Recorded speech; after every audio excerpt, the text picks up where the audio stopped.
अतिवृष्टि प्रभावित क्षेत्रों के संबंध में समीक्षा बैठक का आयोजन किया गया। मुख्यमंत्री श्री भजनलाल शर्मा की अध्यक्षता में हुई इस बैठक का उद्देश्य जन सुरक्षा को सर्वोच्च प्राथमिकता देते हुए राहत और पुनर्वास कार्यों को प्रभावी ढंग से क्रियान्वित करना है। इस बैठक में किसानों की मदद, क्षतिग्रस्त संरचनाओं की मरम्मत और सहकारिता सदस्यता अभियान जैसे अहम मुद्दों पर विस्तार से दिशा निर्देश दिए गए हैं। अतिवृष्टि प्रभावित क्षेत्रों के संबंध में समीक्षा बैठक के संबोधित करते हुए मुख्यमंत्री श्री भजनलाल शर्मा ने कहा कि अतिवृष्टि प्रभावित क्षेत्रों में व्यापक राहत एवं बचाव कार्यों के माध्यम से राज्य सरकार आम जन को हर संभव मदद सुनिश्चित कर रही है। नागरिक सुरक्षा को सर्वोच्च प्राथमिकता देते हुए बुनियादी सेवाओं और सुविधाओं को तेजी से सुचारू किया जा रहा है।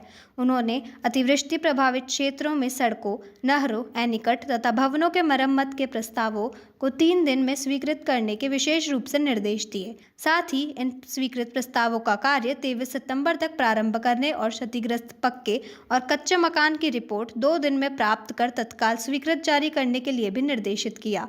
उन्होंने कहा कि ग्राम पंचायतों से क्षतिग्रस्त सड़कों और भवनों के प्रस्ताव शीघ्र प्रेषित भी करवाए जाएं। श्री शर्मा मुख्यमंत्री कार्यालय में जिला प्रभारी मंत्रीगण एवं जिला प्रभारी सचिवगण के साथ अतिवृष्टि प्रभावित क्षेत्रों की स्थिति पर आयोजित उच्च स्तरीय समीक्षा बैठक की अध्यक्षता कर रहे थे। इस दौरान अतिवृष्टि प्रभावित क्षेत्रों में 5 से 7 सितंबर तक दौरा कर वापस आए मंत्रीगणों द्वारा धरातल की स्थिति और राहत तथा बचाव कार्यों पर दिए गए विस्तृत फीडबैक के आधार पर मुख्यमंत्री ने दिशा निर्देश जारी किए। मुख्यमंत्री ने कहा कि अधिकारी संवेदनशीलता के साथ जान माल के नुकसान पर तत्परता के साथ सहायक उपलब्ध कराएं। चिकित्सा सेवाएं, खाद्य सामग्री की उपलब्धता सहित आवश्यक सेवाओं को निर्बाध और नियमित रखने और पुनर्वास के लिए ठोस कदम उठाए जाएं। उन्होंने निचले इलाकों और जल भराव क्षेत्रों में विशेष सतर्कता बरतने के निर्देश दिए। मुख्यमंत्री श्री शर्मा ने कहा कि प्रभारी मंत्री व सचिव जिला कलेक्टर्स के साथ निरंतर संपर्क स्थापित कर बांधों की नियमित मॉनिटरिंग भी करें तथा समय पर गेट खुलवाकर पानी की निकासी सुनिश्चित करें।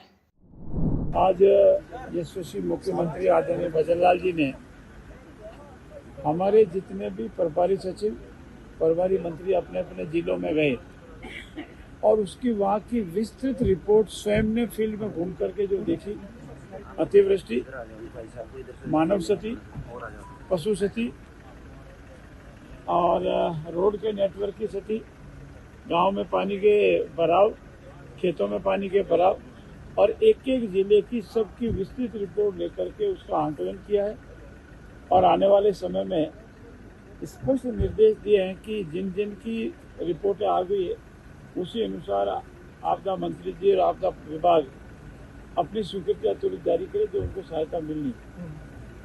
साथ ही साथ ये भी कहा कि जो रोड नेटवर्क टूटा है उसकी जितना आपदा राहत कोष से मिलता है वो, उसके अलावा सरकार का लगे वो भी लगा करके रोड नेटवर्क को तुरंत ठीक करना है। राहत का जितनी सहायता है वो तुरंत पहुंचाएंगे। जिनकी स्वीकृतियाँ बाकी है उसी की स्वीकृतियाँ जारी कराएंगे और आने वाले समय में भविष्य में इस तरह की स्थिति बाढ़ की नहीं बढ़े इसको भी सुनिश्चित करें। 2 विशेष अभियान चलाए जाएंगे। शहरी सेवा अभियान और ग्रामीण सेवा अभियान, दोनों दिन भी 2 ही हैं और ये फोर्टनाइट मतलब 15 दिन चलेंगे।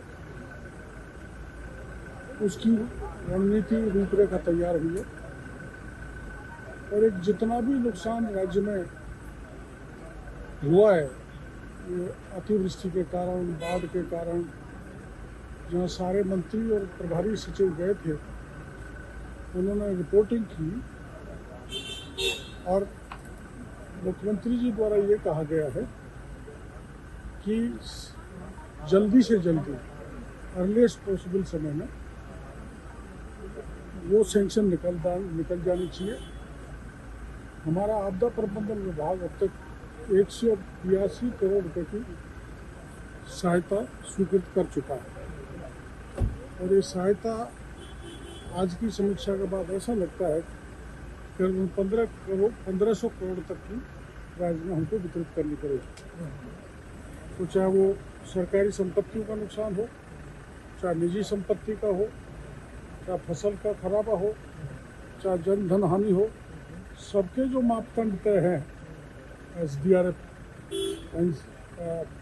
के उन्हें उस हिसाब से सबको सहायता प्रदान की जाए। कलेक्टर्स को जैसे सरकारी संपत्तियों का खराबा है वो 7 दिन तक, और फसल का 72 घंटे के अंदर अंदर, और ऐसी कोई अर्जेंट जैसे डेथ है, कैजुअलिटी है, उनका 48 घंटे का मुख्यमंत्री जी ने रिपोर्ट मंगा के राशि स्वीकृत करने के लिए कहा। माननीय मुख्यमंत्री श्री भजनलाल शर्मा जी के नेतृत्व में जो सरकार काम कर रही है, उसमें आप सबसे बड़ी बात यह कि प्रभारी मंत्रियों को लगातार हर महीने में कम से कम एक दौरा प्रभार वाले जिले का होता है, कोई न कोई विशेष विषय को लेकर। अभी जो बरसात हुई, अतिवृष्टि हुई, कई जगह बाढ़ की स्थिति, तो प्रत्येक मंत्री को जिलों में भेजा गया और वहां से जो स्थिति वस्तुस्थिति की रिपोर्ट आई वो माननीय मुख्यमंत्री जी को दी। बात ही बाकी सभी हमारे माननीय मंत्रियों ने बताया। एक विशेष बात जो आज रही वो ये बात माननीय मुख्यमंत्री जी ने कहा कि जो जहाँ पर पानी इकट्ठा भराव होता है हर जगह, जिसके कारण सड़कें क्षतिग्रस्त होती है, चाहे ग्रामीण अंचल हो, चाहे शहर हो, चाहे म्यूनिसिपलिटी हो, एक विशेष अभियान माननीय मुख्यमंत्री जी के नेतृत्व में सरकार चलाएगी। जो जहाँ पर लो लाइंग एरिया वहाँ पानी इकट्ठा हो रहा है, उनकी रिपोर्ट लेके मांग कर गांव पंचायत और क्षेत्र से, और वहां पर रिचार्ज वेल लगाए जाएंगे ताकि पानी बरसात हो तो 2 घंटे 3 घंटे में उसकी निकासी होगी। एक तो वहां पे पानी इकट्ठा होना बंद होगा और दूसरा सड़कें और मार्ग और कीचड़ से लोगों को आजादी मिलेगी। ये बहुत बड़ा निर्णय लिया। मुख्यमंत्री श्री शर्मा ने कहा कि अतिवृष्टि से हुए फसल नुकसान पर राज्य सरकार किसानों के साथ दृढ़ता से साथ खड़ी है। उन्होंने अधिकारियों को 33% से अधिक फसल खराबे की स्थिति में बिना किसी देरी के आर्थिक सहायता सुनिश्चित करने के निर्देश दिए। साथ ही जिन स्थानों पर ऐप के माध्यम से गिरदावरी करने की समस्या आ रही है वहां लोकेशन डिसेबल की जाए। मुख्यमंत्री ने कृषि, राजस्व और सहकारिता विभाग के मंत्रीगण और सचिवों की कमेटी बनाने के सुझाव भी दिया, जो किसानों को फसल खराबे व उचित व समयबद्ध सहायता पर विशेष रूप से कार्य करे। साथ ही यह कमेटी एडवाइजरी बनाने के साथ ही बीमा कंपनी तथा किसानों के बीच समन्वय स्थापित करे। उन्होंने कहा कि प्रदेश में ऐसा तंत्र विकसित किया जाए जिससे पानी का सभी क्षेत्रों में समान रूप से वितरण हो। ट्यूबवेल के माध्यम से पानी को रिचार्ज करने का सिस्टम भी विकसित हो तथा आवश्यकता अनुसार बांध की ऊंचाई बढ़ाने और एनीकट के निर्माण पर विशेष जोर दिया जाए। बैठक के दौरान मुख्यमंत्री श्री शर्मा ने कहा कि 2 अक्टूबर से 15 अक्टूबर तक संचालित होने वाली सहकारिता सदस्यता अभियान के सुचारू संचालन के लिए सहकारिता विभाग फील्ड के पदस्थापित विभागीय अधिकारियों के साथ तैयारियों के संबंध में नियमित समीक्षा करें। इस अभियान में नवीन पैक्स का गठन, सदस्यता अभिवृद्धि, पीएम किसान सम्मान निधि योजना से वंचित लाभार्थी को जोड़ना, भूमि विहीन पैक्स हेतु भू आवंटन कार्यवाही आदि जैसे कार्य किए जाएंगे। इस अभियान को सफल बनाने के लिए 9 से 29 सितंबर तक की अवधि में व्यापक तैयारियां की जाएंगी। उन्होंने कहा कि राज्य सरकार का उद्देश्य है कि प्रदेश में एक भी ग्राम पंचायत सहकारिता से वंचित नहीं रहे। वहीं श्री शर्मा ने कहा कि राज्य सरकार द्वारा 15 सितंबर से 2 अक्टूबर तक शहरी सेवा शिविर और 17 सितंबर से ग्रामीण सेवा शिविर संचालित किया जा रहा है। उन्होंने शहरी सेवा शिविरों के क्रम में 4 से 13 सितंबर तक आयोजित हो रही प्री कैंप को पूरी गंभीरता और तत्परता के साथ आयोजित करने के लिए निर्देशित किया। श्री शर्मा ने शहरी सेवा शिविर के अंतर्गत देय रियायतों का व्यापक प्रचार प्रसार करने के निर्देश दिए।